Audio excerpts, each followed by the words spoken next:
way of Will John. That would be my question, essentially. What have you found in the sports world that's given you, any hope for this taken seriously? What I discovered is that coaches have been using breath training for decades and decades and decades, and it worked incredibly well for so long. Some runners, coaches would have the runners carry water in their mouths. They'd have them take a cup of water, put it in their mouths, run around the track, come back and spit the water back out. What does that force you to do? It forces you to breathe through your nose, because when you're breathing through your nose, you get 20% more oxygen. And by getting 20% more oxygen, you think that's not going to make a difference to your performance and recovery. You're crazy. And so this guy, Carl Stow, taught runners, he taught opera singers, he taught emphysemics how to breathe better. And he was the one that was brought in for the 1968 Olympics in Mexico City, elevation 6,000 feet. And he's the one who taught the U.S. men's track and field team to breathe properly. And they went out and destroyed everybody. They won more medals than any other track team ever. And they did not need to take oxygen before or after the races. Every other team was. They didn't need to, because they knew how to breathe properly. So he trained numerous professional athletes, and I'm in touch with several elite trainers right now for NBA, NFL, cyclists, runners, football stars. And mark my words, in about 5 years, this stuff is going to be taught hand in hand with weight training, because we have 11 pounds of muscles that control our respiration, right? We're working out every other muscle in our body, our wrists, our arms, but we're not working out the muscle that delivers us energy, which is absolutely nuts. And you'll be shocked when you start looking at the scientific research at the performance gains that people can get after 4 weeks, 6 weeks, 8 weeks, double-digit performance gains. And it's all right there in the literature, but for some reason, we're focused on developing new goos or new powders to eat before you compete, which is crazy to me. Well, when you say those gains that they're getting, these massive gains, what are they doing specifically? What specifically? Because you mentioned mouth breathing, and I know, obviously, having read the book, and now I do remember the anecdote of the track, the guys putting the water in their mouths. But when you mention that they're having these gains, what specifically are they? Only just deciding, I just breathe through my nose? Are they not doing any other exercise? They're developing their diaphragmatic movement. So a lot of us, when we get stressed or when we enter into like zone 4, zone 5, like really intense exercise, we tend to default to the mouth. So when you're breathing this way, you just think about the body's physiology, right? When you're breathing that quickly and that shallow, you are bringing air into your mouth, to your throat, to the bronchi, just to the very top of the lungs.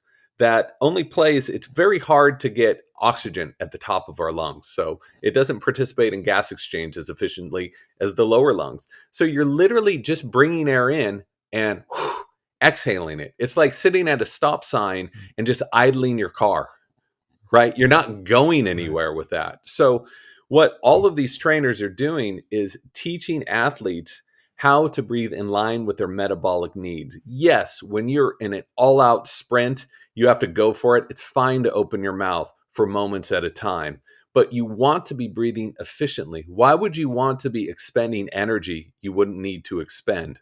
Especially if you're a professional athlete, you need to be operating in the zone of complete efficiency so that you can have energy to run faster than your opponent, to run harder and to run longer. And that's exactly what breath training really does. So I have a very interesting question. Have you seen some of these there's a lot of products on the market now.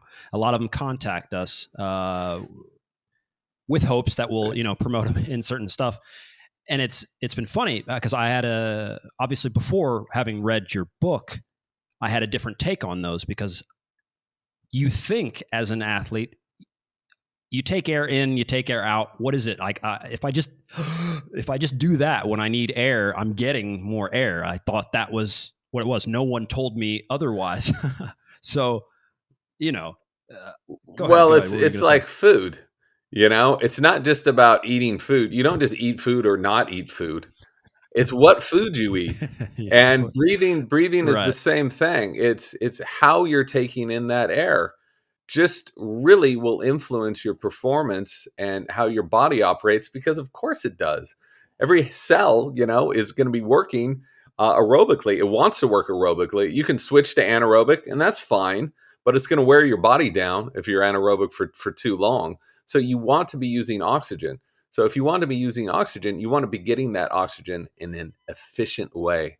And that's what this breath training is doing. And that's what some of those products are trying to train you to do, to breathe slower, to breathe deeper, to breathe less than you're used to, because you actually get more oxygen, more energy by breathing that way. It's so counterintuitive, but that's how the body works. Even with the ones that have you breathing through the mouth, because that's actually what I was going to refer to. So even with those, it's beneficial. It's not just because I thought that the idea or the case was, I mean, I know that these masks at the very initial time had some issues calling themselves elevation masks or something like this. They're not simulating elevation, and I don't know why they call it altitude masks or whatever. They're not simulating being in an atmosphere where oxygen molecules are further apart, which is what it is in at altitude. Okay. What they're doing is acclimating you to higher levels of carbon dioxide, and they're working out the diaphragm. It's harder to breathe in those things, right? So that will work out the diaphragm, this huge umbrella-shaped muscle that controls how the lungs inflate and deflate. So that's where they're helpful, and they are helpful. They really work, and I know a bunch of people who have gotten pronounced benefits from it. But to me, it really starts with nasal breathing, seeing what your natural body can do. It's not a coincidence in yoga. So many breaths are called Ujjayi breaths, right? You create this resistance in your throat. What that's doing is basically an altitude training mask. You can do this with the technology you're born with.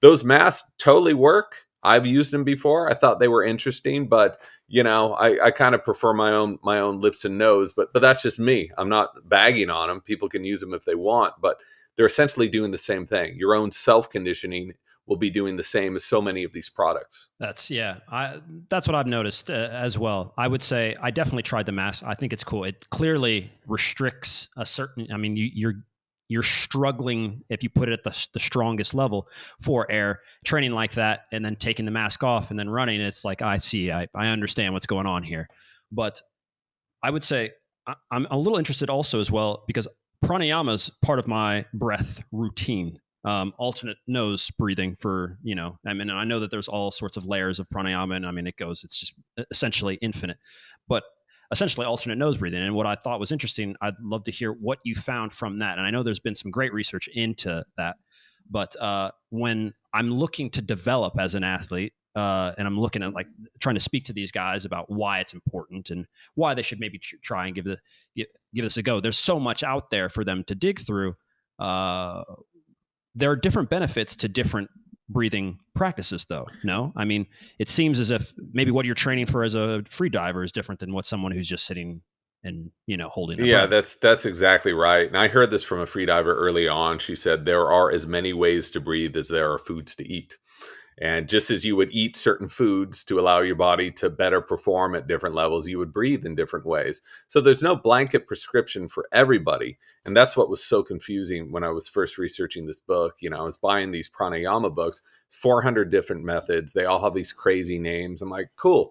Where do I start? What do I do? So I tried to focus in the book. It's the center of the book is like, okay, here's how you should breathe if you're an asthmatic, if you're an ultra marathoner, if you're a cyclist, whatever.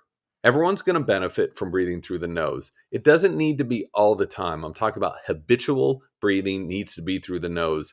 And especially for aerobic training, for running, nasal breathing is so far superior for so many reasons. We can get into that later.